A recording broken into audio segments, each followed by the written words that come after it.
Such workshops or gatherings are very important to inform ourselves of the importance of doing the right things in the right way.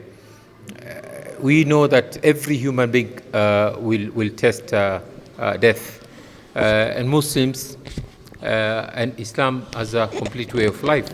We have our own ways to do our own things. So just like we know that if a Muslim dies, he or she should be washed and then shrouded and then prayed upon and then buried.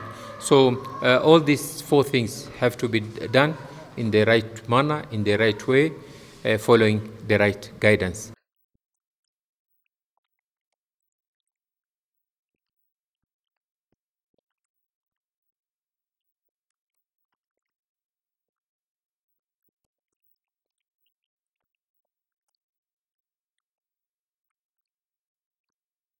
What we are doing is we are doing these workshops, the physical workshops. We have also recorded the same workshops. They are on YouTube, in the social media.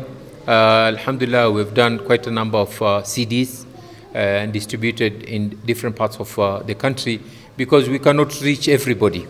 But with the new technology, Alhamdulillah, we're able to reach even more people, not only in the country but also outside.